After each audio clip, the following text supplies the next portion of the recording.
আমরা সরাসরি অঙ্কে চলে যাচ্ছি। ক হচ্ছে অংশীদারদের মূলধন ও উত্তোলনের সুদ নির্ণয় করো। এখানে দেখো, এই অঙ্কটি করার জন্য অবশ্যই অঙ্কটি তোমাদের ভালোভাবে পড়তে হবে।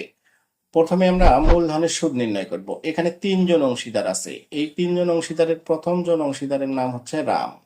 রামের মূলধনের পরিমাণ দেখো কত ছিল। এখানে রাম, শ্যাম, যদু, এই তিনজনের অংশীদার ছিল। মূলধন ছিল রামের 45,000 টাকা, শ্যামের 35,000 টাকা এবং যদুর হচ্ছে 25,000 টাকা। তাহলে রামের 45,000 টাকা, 45,000 গুণন কয় পার্সেন্ট বলছে, দেখো অঙ্কে বলছে অংশীদারদের মূলধন ও উত্তোলনের উপর 10% হারে সুদ ধার্য করতে হবে। তাহলে রামের 45,000 টাকা গুণন 10% সমান কত টাকা হবে? সমান টাকা হবে 4,500 টাকা।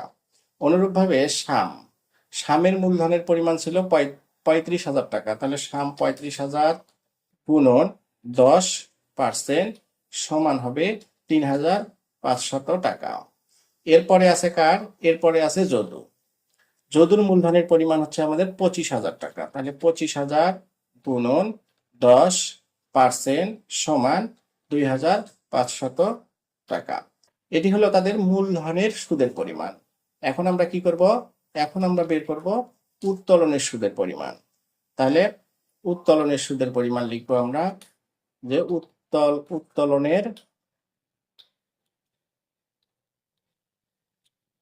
উত্তোলনের সুদ। এখন অনুরূপভাবে রাম দেখো এখানে বলছে, এখন আমাদের দেখতে হবে উত্তোলন কত করে করা হয়েছে। এখানে দেখো বলছে চুক্তি অনুযায়ী মাসিক সার্বক্ষণিক দায়িত্ব পালনের জন্য 400 টাকা করে বেতন পাবে। এরপর বলা আছে অংশীদারদের মূলধন এবং উত্তোলনের উপর 10% সুদ ধার্য করতে হবে শ্যামের বেতন চার্জ করার পর। তাহলে আমাদের দেখতে হবে উত্তোলনের পরিমাণ কত টাকা আছে।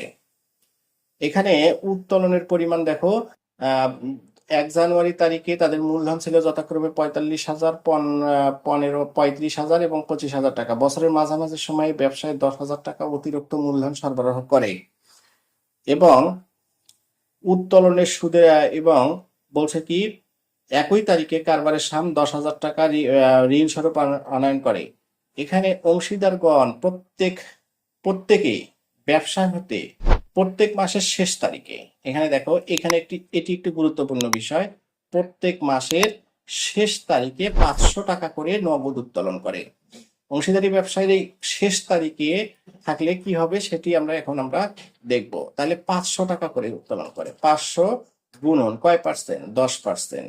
তাহলে 10%।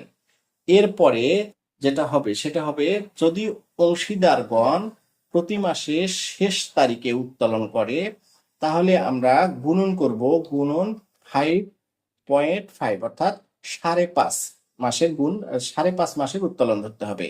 কখন? যদি কোনো অংশীদার প্রতি মাসের শেষ তারিখে উত্তোলন করে। তাহলে পার্সেন্ট কাটার পর এটাকে গুণ দেব 5.5 দ্বারা, অর্থাৎ 5.5 দ্বারা। তাহলে 5.5 দ্বারা গুণ করলে হবে এর উত্তোলনের সুদের পরিমাণ হবে 275 টাকা। এটা হলো কার? এটা হলো রামের। এরপর আসবে শ্যামেরও হবে 500 টাকা।